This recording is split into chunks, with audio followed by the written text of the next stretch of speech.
दोस्ती दुनिया का सबसे खूबसूरत रिश्ता होता है, लेकिन अगर इसी दोस्ती की नींव झूठ और धोखे पर टिकी हो, तो यह रिश्ता जानलेवा बन जाता है। यह कहानी 5 दोस्तों की है, जो 10 साल बाद एक रियूनियन के लिए मिले थे। लोकेशन थी शहर से 50 किलोमीटर दूर, पहाड़ियों के बीच बना समीर का फार्म हाउस। बाहर दिसंबर की कड़ाके की ठंड थी और मूसलाधार बारिश हो रही थी, लेकिन फार्म हाउस के अंदर अंगीठी जल रही थी और जाम टकरा रहे थे। माहौल जश्न का था, हंसी मजाक था, पुरानी यादें थीं। लेकिन ठीक रात के 12 बजे जब घड़ी ने नया दिन शुरू किया, तो वो जश्न मातम में बदल गया। एक चीख, एक गिरता हुआ गिलास और जमीन पर तड़पता हुआ एक जिस्म।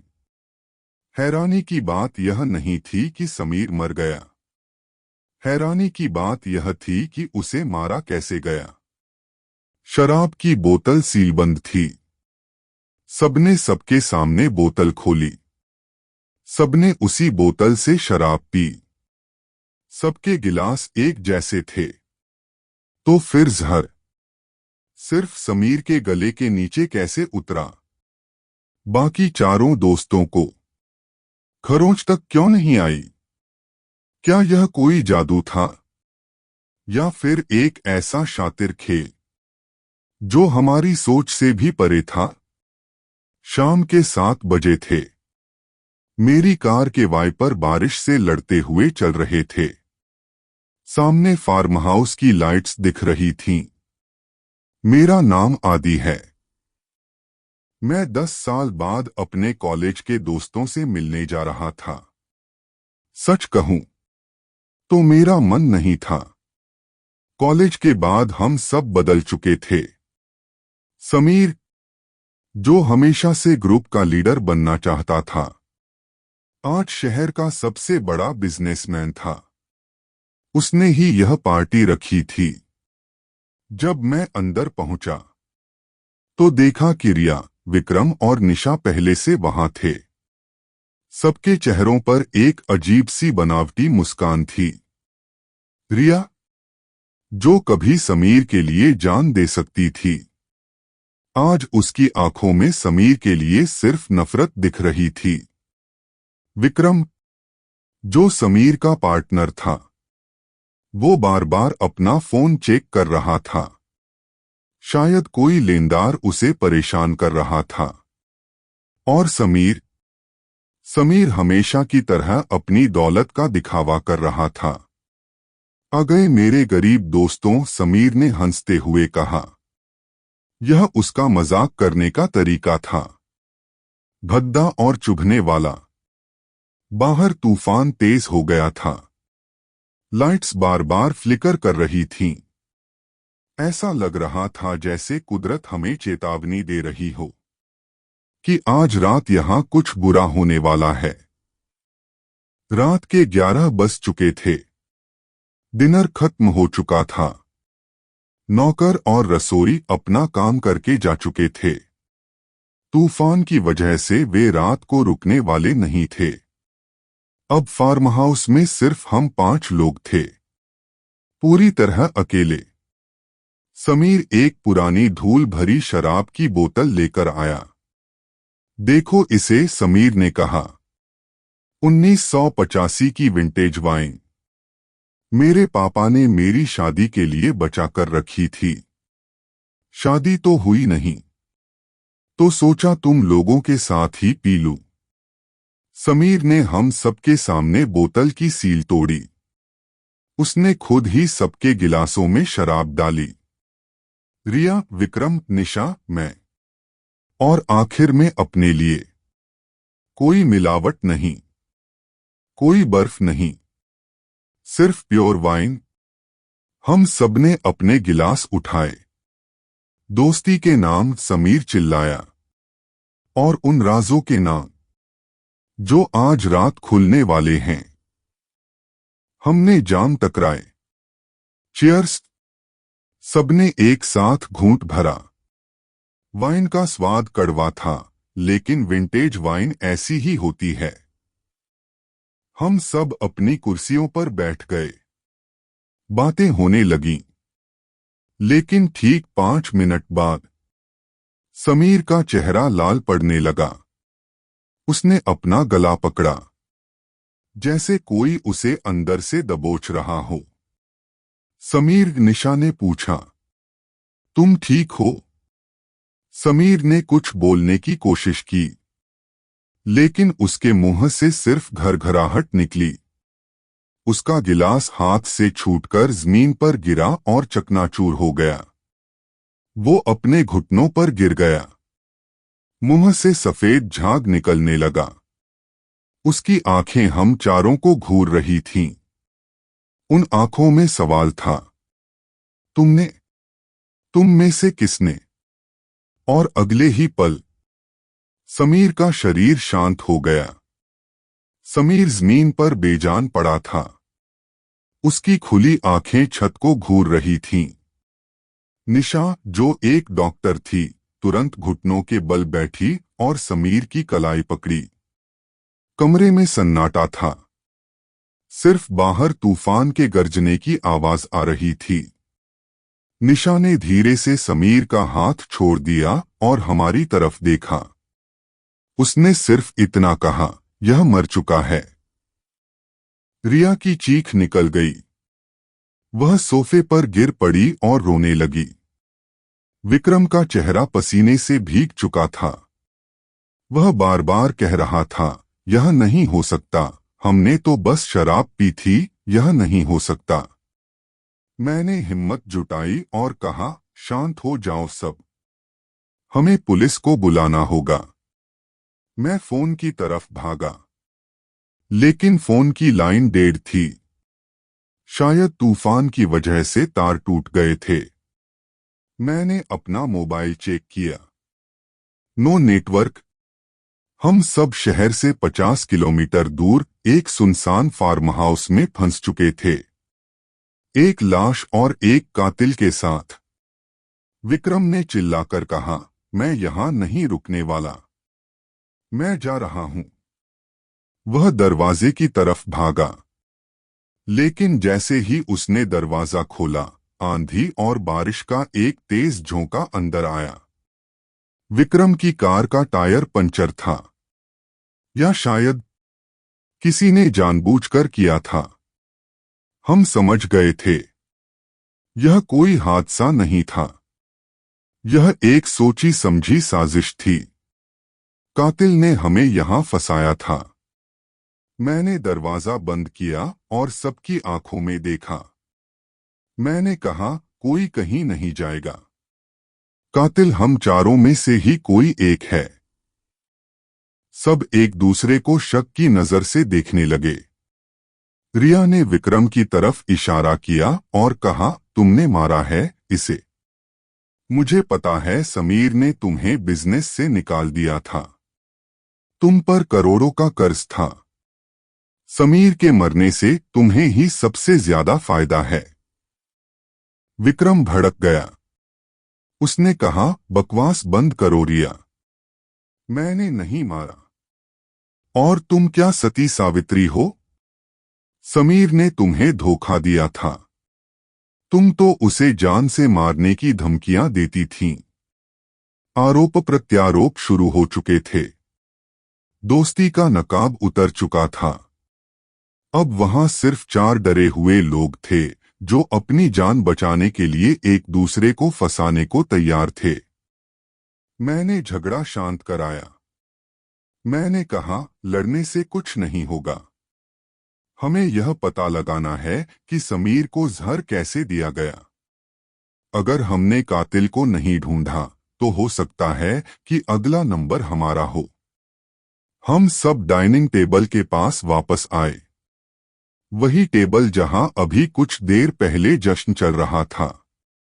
5 गिलास रखे थे। 4 खाली थे और एक जमीन पर टूटा पड़ा था। समीर का गिलास। निशा ने टूटे हुए गिलास के एक टुकड़े को उठाया और उसे सूंघा। उसने कहा, यह साइनाइड है। बादाम जैसी कड़वी महक आ रही है। लेकिन सवाल यह है कि साइनाइड आया कहां से? बोतल तो सीलबंद थी और हमने सबके सामने बोतल खोली थी। मैंने बोतल उठाई। उसमें अभी भी थोड़ी शराब बची थी। मैंने रिस्क लिया और बोतल को सूंघा। कोई गंध नहीं। इसका मतलब जहर शराब की पूरी बोतल में नहीं था। जहर सिर्फ समीर के गिलास में था। लेकिन गिलास में जहर कब डाला गया? गिलास तो टेबल पर पहले से रखे थे और समीर ने खुद ही शराब डाली थी। विक्रम ने याद करते हुए कहा, डिनर से पहले मैं और समीर किचन में थे। समीर ने ही गिलास ट्रे में सजाए थे और वो ट्रे हम सबके सामने टेबल पर लाया था। किसी को गिलास बदलने का मौका ही नहीं मिला। यह एक नामुमकिन पहेली लग रही थी। अगर गिलास पहले से जहरीला होता तो समीर को पता कैसे नहीं चला? और अगर जहर बाद में डाला गया तो किसने डाला? हम सब तो अपनी कुर्सियों पर बैठे थे। तभी मेरी नजर एक अजीब चीज पर पड़ी। समीर की कुर्सी के पास जमीन पर एक छोटा सा मखमली बॉक्स पड़ा था। शायद गिर गया होगा। मैंने उसे उठाया। अंदर एक अंगूठी थी। बहुत महंगी हीरे की अंगूठी। रिया ने वह बॉक्स देखा और चौंक गई। उसने कांपते हुए कहा, यह तो मेरी पसंद की अंगूठी है। समीर ने मुझसे वादा किया था कि वो मुझे यह गिफ्ट करेगा। रिया की आंखों में आंसू आ गए। उसने कहा, शायद वो आज रात मुझे प्रपोज करने वाला था और मैं उसे गालियां दे रही थी। माहौल एकदम बदल गया। समीर, जिसे हम सब विलेन समझ रहे थे, शायद वो आज रात अपने पापों का प्रायश्चित करने वाला था। लेकिन किसी ने उसे मौका नहीं दिया। तभी निशा ने कुछ ऐसा कहा जिससे मेरे रोंगटे खड़े हो गए। उसने कहा, आदि, जरा समीर के होठों को देखो। उसके होठों पर एक अजीब सा नीला निशान है। लेकिन सिर्फ नीचे वाले होंठ पर। मेरा दिमाग तेजी से चलने लगा। सिर्फ नीचे वाला होंठ? इसका मतलब जहर लिक्विड नहीं था। अगर जहर लिक्विड होता तो पूरे मुंह में फैलता। यह कुछ ऐसा था जो किसी चीज पर लगा हुआ था।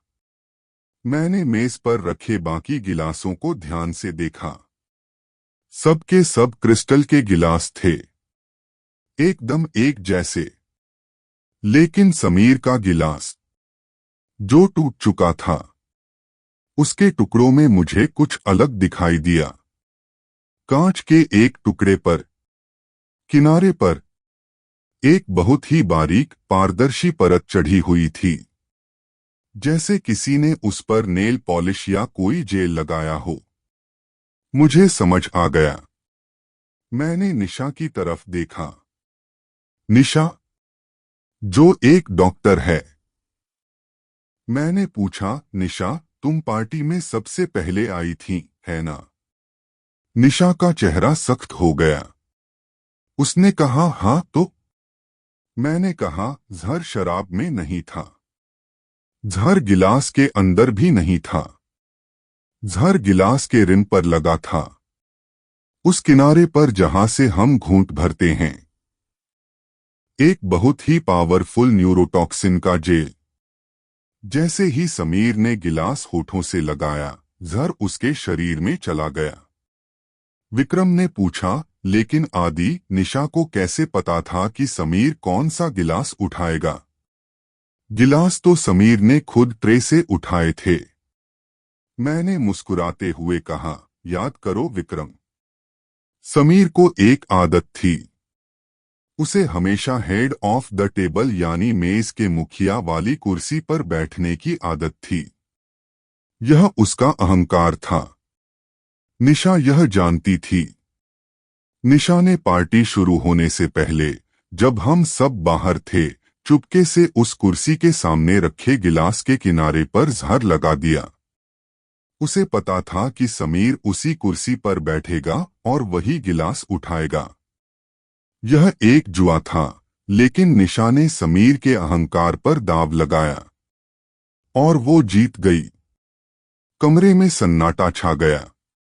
सब निशा को देख रहे थे। निशा अब डरी हुई नहीं लग रही थी। उसके चेहरे पर एक सुकून था। उसने कहा, हाँ, मैंने मारा उसे। तुम लोग नहीं जानते उसने क्या किया था। निशा की आंखों में आग थी। उसने बताया, मेरे भाई ने समीर की कंपनी में सुसाइड किया था। सबने कहा वो डिप्रेशन में था। लेकिन सच यह था कि समीर ने उसे एक झूठे फ्रॉड केस में फंसा दिया था ताकि वो खुद बच सके। मेरा भाई निर्दोष था। समीर ने उसका करियर, उसकी इज्जत सब छीन ली।